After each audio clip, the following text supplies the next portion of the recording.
This is one of the documents that the Justice Department released. It's 100 pages. Right. This is what it looks like. I don't know if you can see. It's all black. It's just 100 pages of redaction. That's the transparency we're getting here. There are a ton of redactions, entire documents like the one you see here, completely blacked out. And not just documents. Faces are blacked out, but not always consistently. The U.S. Department of Justice did not release the full Jeffrey Epstein files by the deadline required under federal law, even though that deadline has passed and even though the law itself was signed by Donald Trump. Instead of full disclosure as mandated, the DOJ released only a partial set of documents and announced that hundreds of thousands of additional pages would be released gradually over the coming weeks. This is not speculation. It was officially confirmed by Deputy Attorney General Todd Blanche in media responses on the same day. I expect that we're going to release more documents over the next couple of weeks. So today, several 100,000, and then over the next couple weeks, I expect several 100,000 more. There's a lot of eyes looking at these, and we want to make sure that when we do produce the materials we're producing, that we're protecting every single victim. Todd Blanche, the official who stepped forward to explain this decision, currently serves as Deputy Attorney General, but he is also Donald Trump's personal defense lawyer in criminal cases.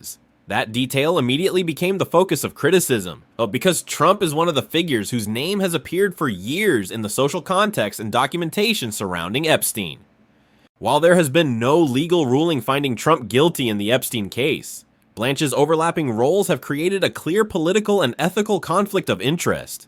At the same time, the DOJ confirmed that it is releasing a massive data set known as the Epstein Library, which includes court records, FOIA documents, prison surveillance video, audio recordings involving Ghislaine Maxwell, photographs, and internal DOJ materials.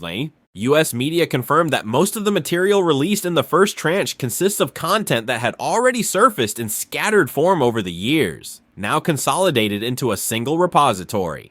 While the scope and substance of the allegedly previously unreleased materials remain unclear, the reaction from Congress was almost immediate.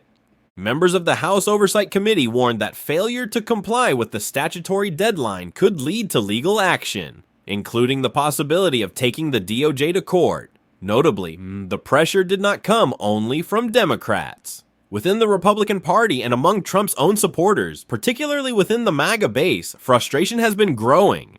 For many in this group, exposing the Epstein files had long been seen as a symbol of the fight against elites and hidden power networks. In that context, the White House has been notably evasive. Donald Trump has refused to answer questions related to Epstein, cut press conferences short, and avoided allowing the issue to dominate his political messaging. White House officials have insisted there will be no smoking gun in the released materials, while at the same time acknowledging that even a single document reinforcing Trump's past association with Epstein could trigger a new media storm. Parallel to the DOJ, the Epstein estate, the entity managing Epstein's legal legacy, has continued to release its own documents on a regular basis. This places the DOJ in a defensive position. If the department withholds records while transparency comes from outside the government, accusations that the White House and the DOJ are actively concealing the truth only intensify. Taken together, these developments mean the Epstein case is no longer a purely legal story. It has become a political and institutional crisis, where federal law, executive power, and public trust collide directly. At this point, the central question is no longer what is in the Epstein files, but rather who controls the truth and why. From here, the story begins to move in a more dangerous direction. When the law mandates full transparency, every delay carries political meaning.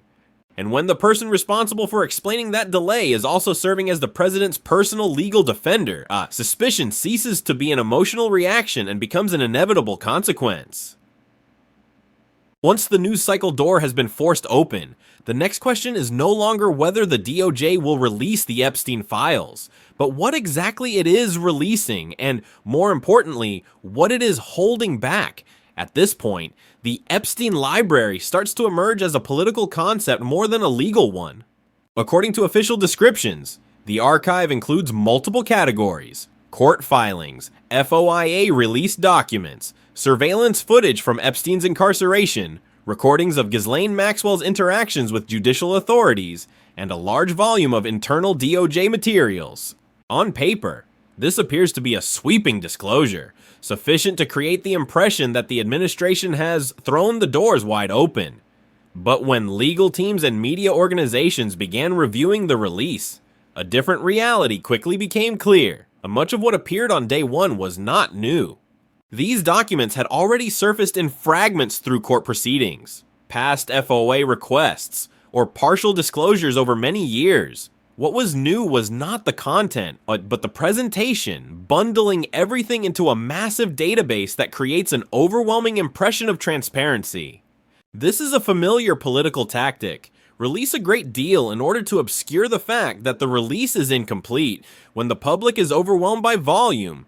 Questions about substance and scope are pushed into the background. In the Epstein case, however, this tactic runs into a major obstacle. The law does not require a lot of disclosure. It requires all of it. That is why the core dispute is not about how many pages the DOJ has released, but whether it has the authority to decide the pace and extent of disclosure. And according to the plain language of the law, it does not. Tensions escalated as members of Congress emphasized that the statute does not grant the DOJ the right to unilaterally extend its own deadline. There is no grace period, no vague exception allowing for weekly or monthly delays. Disclosure must occur within a fixed time frame. Any delay, no matter how it is framed in the language of victim protection, can be interpreted as non-compliance. One crucial detail is often overlooked.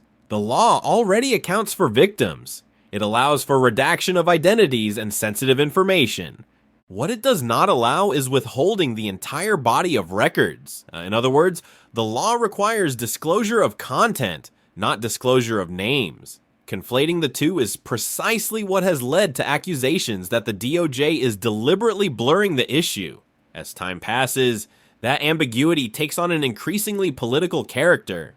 Any document that remains unreleased raises a simple question. What is in the withheld material?